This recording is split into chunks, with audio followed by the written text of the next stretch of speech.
Kayla, tell me a little bit about yourself. I know very little actually about your background. So my name is Kayla Lebovits.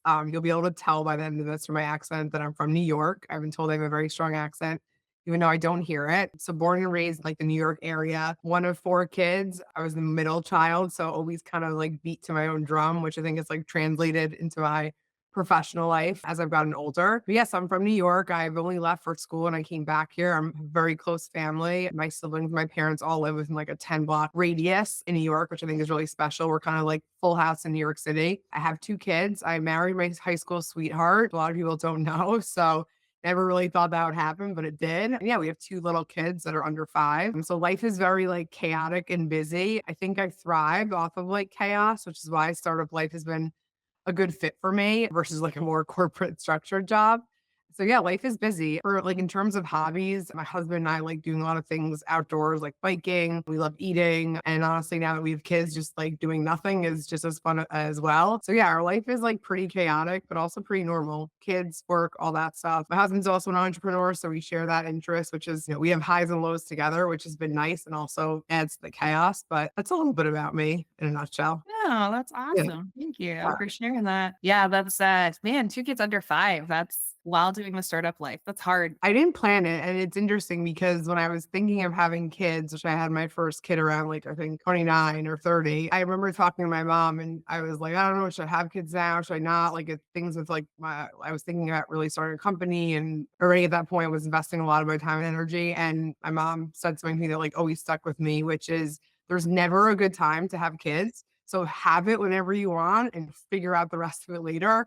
And she's right because there isn't a good time. There's been a million times where I've been like so exhausted and all that. But again, I wouldn't change it for anything. Like it's just part of the chaos of life. So that's kind of been my motto. Like you gotta like make the personal and professional work and you will figure it out. So yeah, it wasn't in the plan to like have two little kids while building a company, but life happens and it's all like blessings. So here I am feeling like I've aged like 20 years in the last 5 years, but it's all good.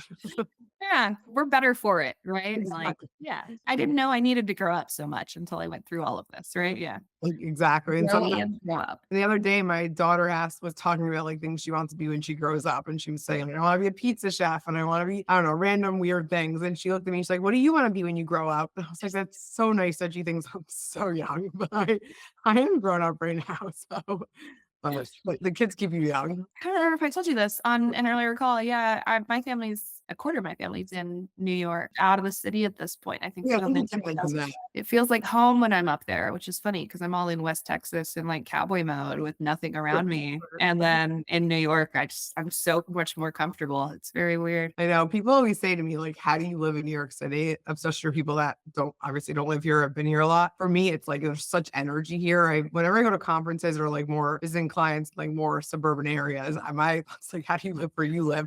There's just so much energy and like chaos that makes like it come alive. And I don't know, every day it's like you walk outside, there's a million people doing all different types of things. And all my friends are in different industries. Like it's just like a fascinating place to like live and work as well. So I don't think I'm ever leaving.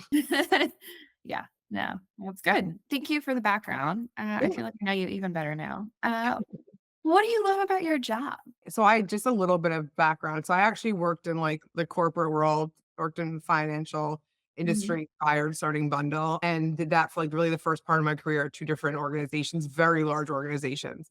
And I think what I've come to love about like my job is, I mean, building from something from scratch. Like there's just so much like pride you get in like seeing a finished product or a finished marketing campaign or closing a deal, like it's like you see your direct effort and your impact. I think there's nothing like it to feel like something's your own and you're seeing something being built from scratch. And I think the impact too, I mean, I obviously worked in finance, which has a large impact on the world, but we see like direct impact on what we do every day here at Bundle. And even whether it's like testimonials or like helping an employee grow, like that directness is really powerful. And then I also just, I know I keep mentioning chaos, but I like thrive off of chaos, whether it's organized or not. Like I just think I love solving problems. There's problems every day. I love like adrenaline rushes and all that. So I think that's what I love about my job. Every day is different. I never know what I'm going to deal with. Dealing with like all these different types of people and clients and everything like that makes it just fun. Like I have fun every day. I think my parents have said to me, like, if you love your job like 85% of the time, like you've made it in life. And I feel like I love my job 85% of the time. Like I've had very low lows in my job and very high highs, but like overall, like I get excited on Monday mornings to go to work. It's also because I get excited that my kids are going to school and have the weekends over. But I do really like I love coming to work. And I didn't feel that in my first career. Like it felt really like a job. This feels like I get to do what I love every day and I'm passionate about it. And I am passionate about like the space I'm in and the product and all that, but I think I'm probably even more passionate about like the building and the creating and even building a team, let alone like a really good product. So it's just all those things together, just make it like fun and challenging and scary and exciting. And I'm just like keeps me I'm always on my toes at work. I never wanted to be in a job where I just felt comfortable and I was coasting. Like I understand why that a lot of people do that, but for me, like I want to be on my toes every day. And Bundle like, keeps me on my toes every day, so I'm constantly learning, and I think I've grown a lot as, like, a person, as a leader, as, like, a team member over the last few years, so lots of reasons why I love my job, although everyone has bad days, but I think the good days outweigh them. I think everybody like maybe not everybody, but I feel like everyone in kind of the technology, startup, HR space, I guess, where those Yeah. three things intersect, we're all pretty like inventive people who are also a little bit like detail oriented. You have to be for the compliance side of things, right? And kind of understanding the ins and outs and the different things people care about. I think those jobs do come with like highs and lows, and it's super fun when you're launching a new feature or a new product, and also you get told no a lot for those first few rounds, right? Oh, So yeah. I was gonna say, I feel like you really can't have an ego and you need to be really humble because the no's come more often than the yeses. Especially, I feel like in the HR space, it's a hard space. I mean, every space is hard for its own reasons, but it is a hard space to sell into. You really just have to be humble. And I always think about that. Like, you can't have an ego. You got to surround yourself. The people you surround yourself with have to be able to challenge you and push back because if you have ego, you're just not going to get anywhere. So I totally agree with you. I think it's definitely a space where people are innovative and creative, but you have to have a backbone. talking a little bit about Bundle, I've kind of danced around what the product does, but would you mind sharing like kind of where the idea came from, what problems you're solving, and how it works? I don't know. I always think about the story and like, does it make sense? Does it not? Because it really kind of like evolved on its own. But basically, when I first started Bundle, there's a few things I noticed in my first part of my career, which were that one was that they always promoted like the best individual contributors to managers. And then those managers had no training. They were terrible managers. The people below them were miserable. And then everyone left. And there was like major turnover. And that was always something I saw in the background and I constantly saw it and I just thought it didn't make any sense. And so that was always one thing floating around. The second thing that was always floating around was that a lot of the working parents in my team, and most of them, I was in a very male dominated environment. So I was witnessing a lot of women experiencing this that were parents. They were really struggling to like advance their careers, even though the companies were saying, we want you to rise in the corporate ladder. They really couldn't figure out how to like balance the demands of their job and their demands at home. And I just felt like companies needed to do more to support the development of like working parents. And a lot of times caregiving does fall primarily on women. That was really the idea I started with this like this like lack of development training kind of in the background. So when I started Bundle, it was actually more of like an Uber for childcare, but as an employee benefit. So we would basically send retired teachers to parents' homes when their childcare fell through. And the idea was that the company would pay for it because they'd be able to show up to work and their children were being cared for in a very high quality way. COVID happened, which completely like killed the idea. It was basically do or die. And we decided to do, and we took what we were doing in person and launched it online. And so we were basically doing one-on-one like tutoring and academics and engaging curriculum with children as an employee benefits, same concept, support parents, allow them to focus, allow them to be efficient. With COVID, that obviously took off very quickly because everyone was home. But very quickly, we realized that there was an opportunity in the adult learning market because a lot of the working parents were seeing how engaged their children were with our curriculum, which we've always created in-house, and our amazing like teachers and trainers. And they were like, what do you have for me? So that became this like whole exploration into the traditional learning and development market, which in my opinion, although it has like seemed like it's advanced a lot in the last decade, it's all been the same. It's like, how can we get people to like quickly and efficiently learn and get them like out the door? And that's not actually how you learn. It's not how we learned at school. It's not even how we learn on the job. Like it takes like years to learn on the job certain things. And so we found that there was an opportunity around soft skills that you can teach people technical skills. You can teach them all like the hard skills, but The soft skills are really hard to teach. They take practice and they can't really be done effectively with just e-learning or micro learning or LinkedIn learning or on-demand learning. They have to be taught in the way that we were teaching kids, which is live one-on-one engagement, and really personalized because it's one-on-one. So we started working with like the working parents of our children, and that quickly expanded to just being a real opportunity and obviously growing faster than the child learning market. Kids obviously were going to go back to school and things like that. So we really focused there and it's evolved over the last few years. Now we really solely do that. And we're all about one-on-one live training for new managers, individual contributors, emerging leaders. We've all different sets of personalized training. And what set us apart is our ability to personalize it. People kind of think of us as like a throwback, which I find so funny because I guess maybe we are because 'cause we're doing, like, live learning virtually, but I think what we're doing is innovative, but people think it's a throwback. So, it's just interesting seeing it, but it is the best way to learn is through another person giving you feedback and guidance in real time. I mean, in-person learning is great too, but it's not scalable for most organizations. It's very expensive. So because we can do it virtually, we can reach more employees like globally. We work with employees all over the world. It's so cool for me to see like employees in, I don't know, like Asia, Australia, Israel, and just like working with us. So it's been like a really unique journey to this point. But the truth is, I think like at the end of the day, adults want to learn like kids. They want to be engaged and have fun and enjoy it and be able to actually like practice what they're learning in real time. So we're kind of like a combination of like tutoring, coaching, mentoring, but packaged into a more structured way where you're actually learning skills like communication, leadership, teamwork, how to manage different generations in the workforce, how to have difficult conversations. Like we get really nuanced, but it's unique in that we can really personalize it to people's role and their learning level and their industry. So it's been like a whole long evolution to where we've been. But I feel like we really are doing something that for some reason is a throwback. I don't think it's innovative. No, I think it's awesome. I mean, obviously, like I've seen the product. I think it's fantastic. And I think it is incredibly innovative. We were just talking about how earlier this week I was at the Mertech Executive Summit for multi-unit restaurant technology. And one of the kind of pivotal moments, 2.5 day conference, was when someone in the audience at one of the sessions, it was a very interactive session. Someone in the audience said, our industry doesn't have a labor problem. Of course we do, right? We haven't invested in people. We haven't invested in tools to help train them. We haven't done anything to make sure that people feel comfortable in their job and are growing in their jobs. Of course, turnover in restaurants is outrageous. And that was his point. I think that opinion, even just 2 years ago, people would have thrown tomatoes at him, right?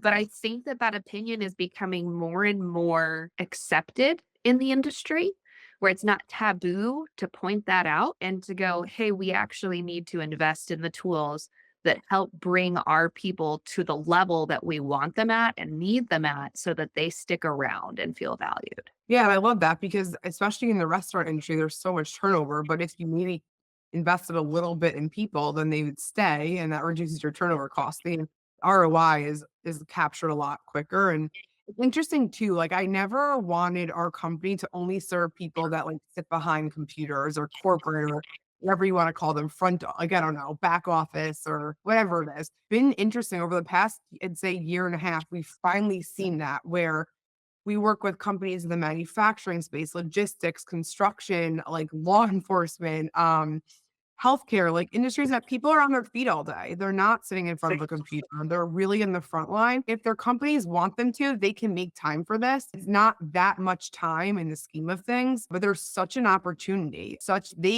If you're working with clients or customer service on a daily basis, like just having a little bit of training that's not just about the technical skills can go such a long way for an individual and then the company's bottom line that it's a really good investment. But it's taken a little while for people to catch on to that it's not just about the pay and the benefits. It's obviously important. But at the end of the day, it's like how much pay and benefits can you give? You need to give other things to stay competitive. Yeah, I think we're going to see some of the brands have already been doing this. Most people don't realize how incredible their training program and engagement program for Hooters girls is. They take these fledgling college girls, they sit down and they do these amazing training programs on how to be an advanced marketer and how to grow in their careers and how to look at a P&L. And then they, after just a couple of years of this program, they are completely set up to be these powerhouse business women. It's a huge recruiting tool. right? I just think that a lot of brands didn't feel the squeeze until recently to realize that they actually are going to have to invest in solving this problem. It's not Mhm. just going to go away and it's not just a cost of doing business. There's a better way to do it, if that makes sense. Yeah, no, I completely agree with that. And I think it probably took me a while to get there because sometimes it's hard to see the direct impact and tie like an exact training to an exact result, but it's over time that you see it. So I agree with you. There's forgetting the name, but there's a famous like, and she's like I don't know if she's a CEO or what, but she started out at Hooters and she got like went through all the ranks and now I think she like runs a bunch of brands. But the training matters. Like she if she hadn't gotten that training on the job that was not just about technical skills, but also like leadership skills and productivity skills and organizational skills, all those things, she wouldn't have gotten where she is. So I need to remember the name. My memory is not great.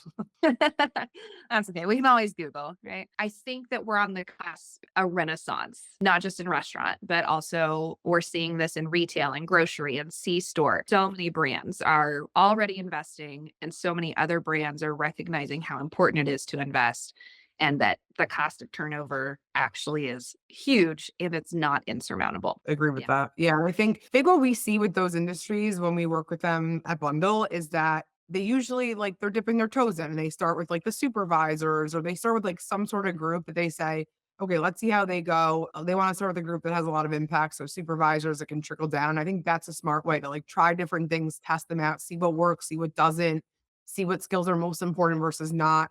Get that feedback from your people before you like expand it bigger so then you really are making the right investment. And we see a lot of them kind of like testing out the proof of concept with different, not just bundle, different types of learning and development initiatives to see what fits because every organization is different and different needs and all that. So we're starting to see a lot more of that, like kind of the pilots and the proofs of concepts to make sure that what they're going to pay for is going to make a difference. Again, I've seen the platform, and so I know that it is gonna make a difference, but I would imagine that a lot probably goes into structuring the program to fit the goals of the clients you work with. Can Mhm. you tell me a little bit I like to ask, "Hey, what do you love about your job?" But I also think that it's really important to TimeForge. Part of our criteria in sourcing partners and figuring out who we wanna work with is to figure out how those partners help people love their jobs too. We've talked a little bit about what Bundle does, but could you talk a little bit about like how you're maybe going to configure a program to meet a certain set of requirements for a client or what some of those common goals might be? Companies come to us with lots of different use cases. Some of the more common ones are basically that they have like a lack of leadership development. And it doesn't mean like the C suite, it can mean leadership development and like emerging leaders. So people that are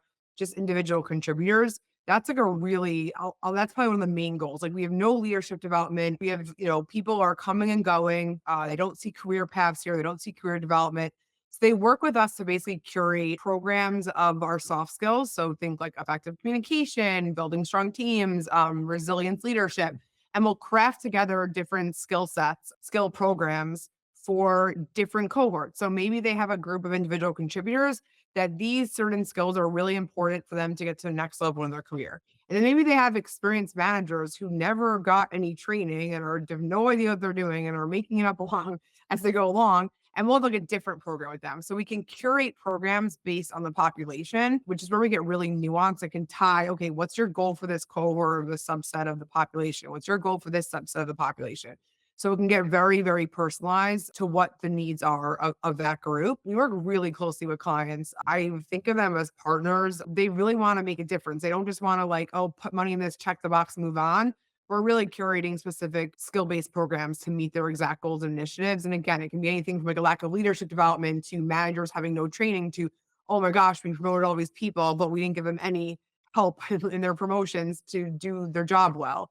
So it's usually around types of things like that. And we've seen a lot lately in like new managers. So people are being promoted and they have no leadership skills. And that's okay. They're not supposed to. These things you're not born with, but you need like someone to train you and coach you on that. And then we always see lots of like experienced managers who they could be very much later in their career, but they just never really got the training. And then there's always like those high potential employees that they want to invest more and they want to build a career path for. So there's so many use cases we see, but I do feel like it falls a lot around like lack of leadership development, lack of like manager training, how to deal with people, which is related to leadership development And then the last goal that we really see is around flexibility. Everyone learns differently and everyone has very different schedules. And I think what's been very unique about our program and our platform is that it meets you where you are. You can book your training session whenever it works for you, weekends, late nights, early mornings. You can work with the same trainers. Like we really let it meet people where they are so they're held accountable and they show up. And same utilization and engagement rates, which people are always like shocked by.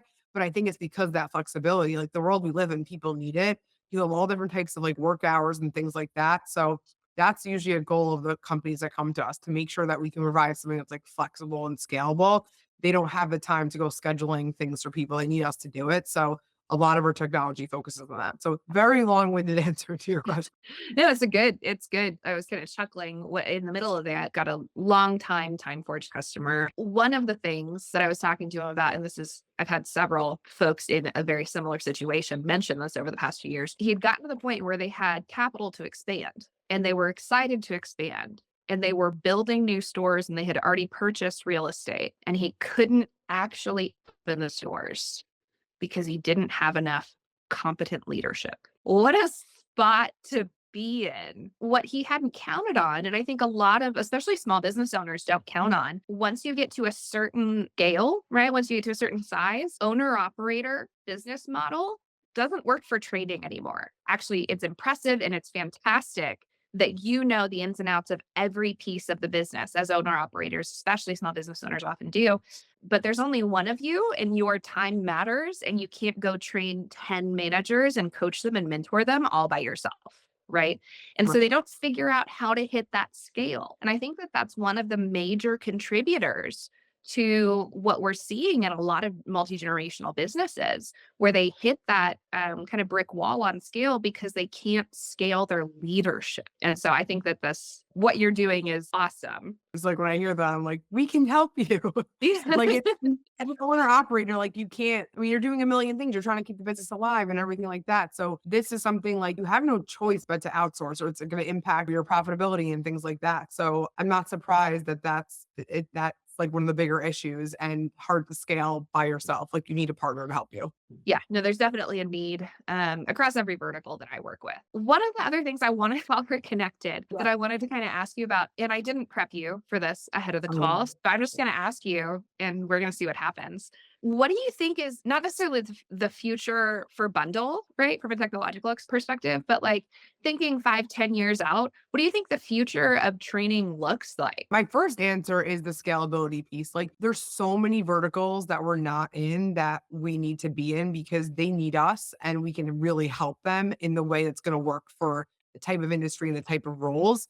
Like we just signed on a group of like plumbers and electricians the other day. And that was like one of the coolest days for me because I was like, wow, like we're helping everyone. This isn't just like people that, wear fancy clothes to work every day. Like these are like real people that what need leadership development and have the potential, but just need to like help and support. So I really think the future is being able to support all different types of workers in all different types of functions and industries. Like that's what gets me excited. Obviously, there's like the consulting firms, the financial firms, those are great to have as clients, but there's nothing like knowing you're really like helping the people that are doing like the service jobs and the things like that that really like power the everyday economy. So that's really exciting to me. I do think there's going to be an interesting shift in the training industry. Like again, there's so much focus on like e-learning, like learn quick. And I remember like I met with this company that does like frontline development and they said to me, would never work for the front line. Like they just need like bite-sized learning, 5 seconds, in, out, in, out. And I just sat there being like, no, there's a way. There's a way to make what we do work.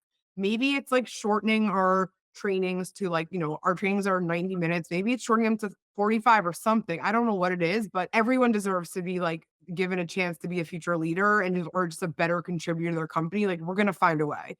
So I just think there's so much opportunity to take our what we do and make sure it works for other industries, other functions, other roles. That's what gets me most excited. And I don't think that e-learning and on-demand learning is the only solution to make it scalable and work for others. So that's what personally excites me to figure out how we can make it work for other industries, other functions, other roles. Cause I just believe everyone deserves it and every business can use it. So why not? So that's when I think about like the future of bundle. I think that's where I think people just want to provide what's like they think will help, like is easiest and like quickest. And I just don't think that will lead to the best results. So we want to be the ones to get out there and do better. So that's what really gets me excited. Speaking of people who wear fancy clothes to work every day, Not me.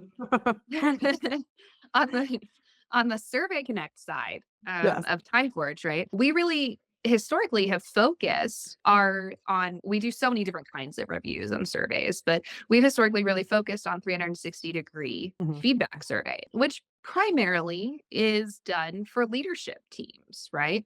Mhm. It's not an every individual contributor kind of thing. It takes some process. It takes consideration of what metrics you care about, and you want to ask about people, who you want to be rating each participant in the 360. And so there's some setup and really considerable thought that goes into setting up a 360. Yeah. I think we have some commonality between our platforms, right? In overcoming this next phase of we have a cashier at the grocery store who really is begging for feedback. According to the stats that we've run in industry studies, those cashiers are averaging about 90 days before they bail because they realize there's no coaching and no growth Mhm. opportunity. Wow. And they go Yeah. find a different industry to work in, not even a different store, a different industry to work in. It's not just an employer losing that potential great worker, it's the entire industry losing them. And so figuring out how we scale that feedback process from leaders to individual contributors, we're on the same path here,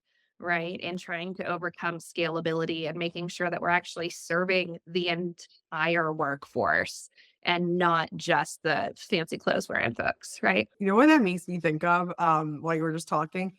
So, like, when you go to, like, airports or just, like, I don't know, random places, or, like, I know that I see them around the city, they have, like, those quick survey things where it's like, "Can you tell us if," like, they have the smiley faces and you can, like, quickly Yeah. click 1 or 2. So I feel like they're maybe, like, we can't do 360s for a cashier because it's, like, too time consuming, whatever reason it is, but maybe there's ways to do, like, shorter opportunities of 360s throughout the year that can get them that feedback quicker, maybe don't take as long. Like, I just think there's ways to, like, cut up a 360 and make it work for different industries and roles. Because I'm always the one that fills those things out because it's so easy and, like, gives direct feedback to, like, the service operator or whatever it is. So I feel like even that cashier, like, there's opportunities to make a type of 360 work for them that might have to be a little innovative and creative. It can be done. It just has to be kind of rethought for that different type of industry and role and things like that. So I just think there's a lot of potential there. Yeah, no, 100%. Well, we've started doing, and I think we'll continue to figure out how to scale it back, right? But what we've been doing is, and seeing some success on, is focusing on the feedback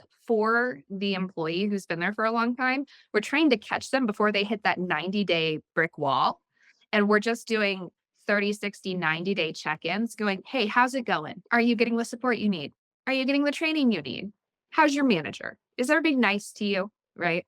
And just Mhm. doing those check-ins goes a long way, and then you guys can help with the other side of it. No, it's really interesting because those 90 days in some ways should be like the honeymoon phase. Like when you first start a company and you're excited and you're whatever role you're in, you're just excited to have a job and things like that. So that's opportunity to like show you care as an employer. And like those conversations, like you just mentioned, like a 30, 60, 90-day check-in, like they don't take that much time, or they go a long way to show that you just care enough to even have those conversations. And then the what after, like how you actually help them and have that career path at the organization, like, that's where we would come in and help you do that. I think all of the verticals we've talked about and more have a lot to look forward to. I think so too. Any other, like, big innovations or any other big trends you think we should hit on while we're connected? Oh my gosh, I don't even know. Let me think. There's so many trends out there. I mean, there was just this week, thinking about companies in fancy clothes, Deloitte came out with a study about just the need for soft skills. And I think it's interesting because when I think about like the restaurant industry and the grocery industries and things like that, like there's obviously a lot of focus on the technical skills, but those human critical soft skills are still just the ones that make a difference in how you provide service to customers, how you work with your fellow employees, how you work with your manager. So I just think people are going to realize that technical skills can be taught and learned, and that's one part of it. But it really, the organizations that have the most potential to reduce turnover and have people have career paths and grow are the ones that are going to focus on soft skills. That's still, I think that trend is still just starting. I think bundle's been a little bit ahead of it. And now like the rest of the world is catching up. And then the way that you actually execute and implement it, I think that people are starting to realize that the on-demand learning just only goes so far and the bite-sized learning only goes so far. So I'm excited for that trend to just keep developing, like the importance of the human-centered critical skills. And then I don't know, other trends, I don't know. I mean, that's really the biggest one I can think of. Just and then I also read the article last week. So it just made me excited to see people like really talking about it and pushing it out there. And I think it's relevant to every industry, which is one of the more exciting parts too. It's not just for certain verticals. It was actually, I was thinking, while you were talking through that a little bit, most of my soft skills attribute to my time in restaurants and retail, right? When I was like Yeah. working my way through college. And I think that a lot of folks in those spaces think, hey, it's inherent. You're going to figure out how to work with people. And it doesn't happen. Like Oh, it's trial by fire, but it's going to be fine. And that's not always the case, right? And then I yeah. also think, more consulting roles, more office environment type roles, I think they kind of oversell their own soft skills competency. Yeah. I think maybe everyone just overestimates how good they are at the soft skills side. And I think that Mhm. that's one of the really powerful things about our partnership is that we can, with data, assess where they're at and Yes. then solve it to make sure they're where they need to be. And I think that that's pretty unique across all of those spaces to actually be able to make a claim and then back it up. I agree with you. And it is interesting because people that work in restaurants or grocery stores or ever it is like you're in that really like customer service focused role, like you're using your people, human skills every single day and just like learn there's so many unique situations you have to figure out how to deal with on the fly. And if you just had a little bit of training, it would make it so much smoother and easier. But yeah, I agree. I'm excited about the partnership because the data around these types of things is very important. You need to be able to prove that what you're doing works and there's impact.